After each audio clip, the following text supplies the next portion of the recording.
Hi guys, and welcome to this video. As you may know, we have been gifted with a Codex update in this week. Came out this Wednesday here.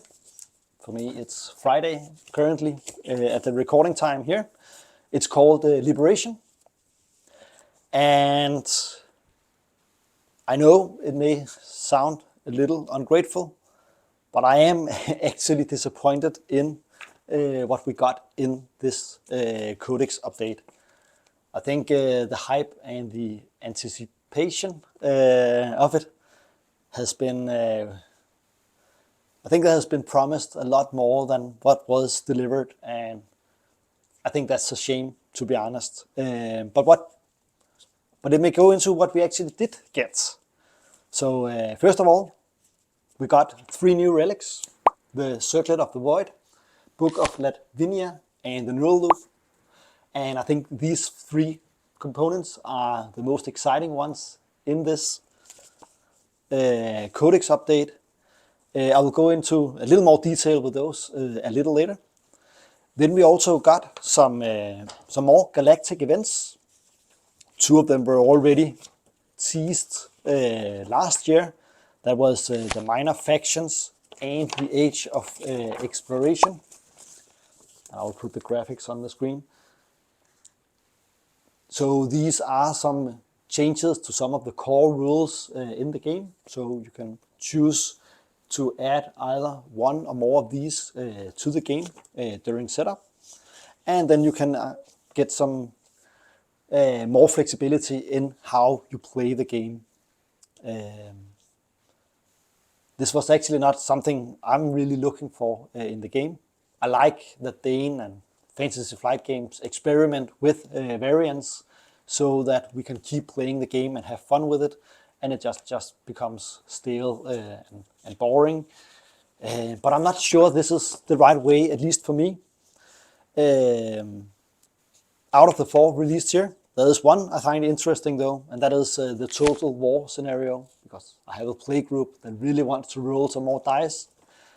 And as Dane mentioned there was a live stream Thursday where him and Olivia from Fantasy Flight Games, I don't know what her role was, but they were discussing what the contents of this Codex update. And he also said that the intention of the Twilight Imperium game was actually to have more war, more dice rolling in it than it currently has. So I actually like this Total War. I think that's something I'm going to try in hopefully the near future. Then we got the Age of Commerce, which allows you to have more commodities that is printed on your faction sheet. And you can also trade technologies with other players. We have Exploration of Age of Exploration that was already teased last year, where you can actually roll a die and then you can expand the galaxy with either more blue tiles or red tiles, depending on what you reach or what you roll. And lastly, we also have Minor Factions, where you can place some other faction home systems in the equidistant tiles around the map. Then there will be some neutral infantry on those. But if you gain control of those planets, then you will both get some strong planets, but you can also use the alliance from that faction that owns that home system tile. We also got a new scenario called the Liberation of Ardinian. I haven't looked too much into it. I haven't tried playing the alliance variant. That was also a kind of scenario that was released in Codex II, I think. And I also don't have any plans on playing this scenario here. But basically, there's a new ghost flavor introduced, the red ghosts.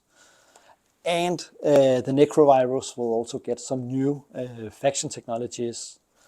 And as I saw it, it's more or less, I don't know. I haven't looked too much into it.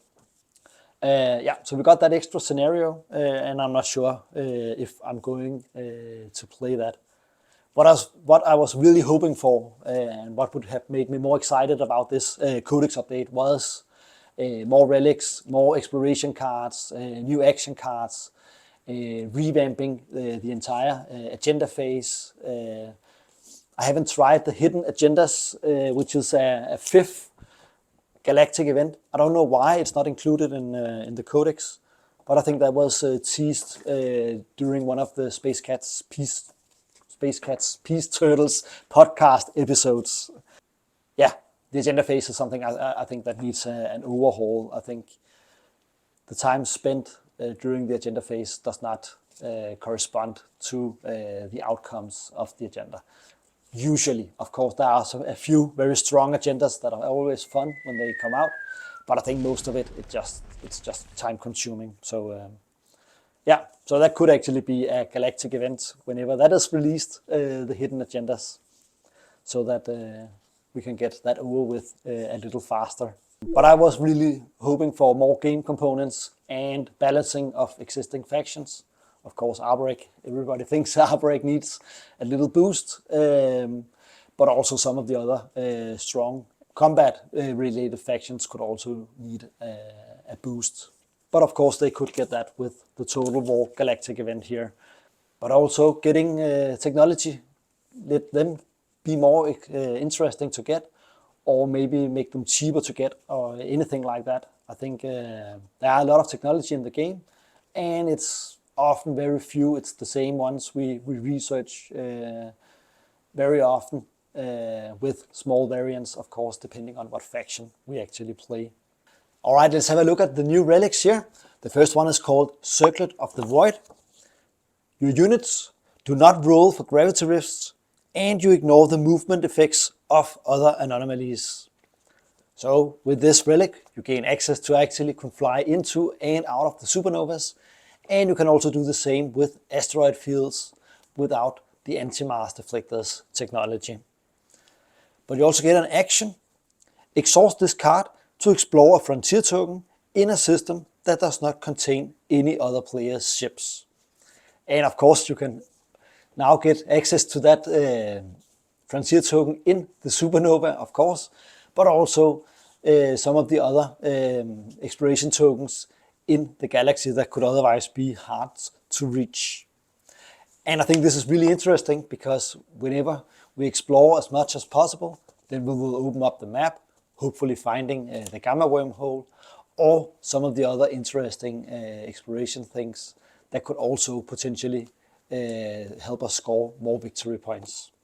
Then we have the Book of Latvinia. When you gain this card, research up to 2 technologies that have no prerequisites. So we get 2 technologies for free from the lowest tier, which is of course valuable, but not really interesting. But it also has an action, and that is the interesting part. Purge this card if you control planets that have all 4 types of technology specialties, gain 1 victory point. Otherwise, gain the speaker token. And I really like having these extra options so we can score more victory points outside the public and the secret objectives. But of course, you could also use this to change the speaker order token. So let's say you assume you are in the second last round, you can then purge this relic, gain the speaker token, and then you can choose strategy card as the first one in the next round, and hopefully thereby score either in the action phase, of course, or as the first one in the status phase. So I really like that there are 2 different ways here that you can actually either win the game or score an additional victory point. Lastly, we have Neural Loop. When a public objective is revealed, you may purge one of your relics, and that could be the Neural Loop here, but then you can only do it once, to discard that objective and replace it with a random objective from any objective deck. That objective is a public objective, even if it is a secret objective. So this really opens up for some interesting gameplay. So if you have this relic here, you could potentially swap a stage 1 with a stage 2 objective in round 3, for example, making it a lot harder to score points. Or vice versa, you could of course replace the first stage 2 objective with a stage 1 if you like, or even do it with secret objectives instead, if you think you have a better chance of scoring those. They're easy to incorporate in the future games, so I have already printed this, and I will of course do it with my game already. The rest of the things, yeah, I'm not sure. I will wait and see if an opportunity comes to try it out, but otherwise I don't plan to cut these items out yet. I'll just wait until I can actually try them out. On the live stream, they also had a white box with an elephant on it on the table. So we could talk about the elephant in the room. I think that was a fun gimmick. So it seems like there is an expansion coming. They couldn't announce it yet because it's probably not far enough in the process. I don't know if it's funding or development of what it is that is missing, since they could not announce it officially yet. But it certainly looks like an expansion that's coming. And Dane also showed that the X89 bacterial weapon and the Magen defense grid, he has created new versions of them for the second time. So we're actually on edition 3 when the expansion is coming out. And it's only me saying expansion, I don't know, but that's just how I interpret that white box and them referring to it. But it seems like that there will be this expansion. And what I was hoping the Codex IV contains, I think much of it will be included in the expansion instead. So, well, hopefully you get a game going soon, and you can also try out the 3 new relics. I mean, those are very easy to include in the game. So have fun with the upcoming games. You can always support the channel by becoming a Patreon member or a YouTube member. Thank you for watching, and I'll see you in the next one.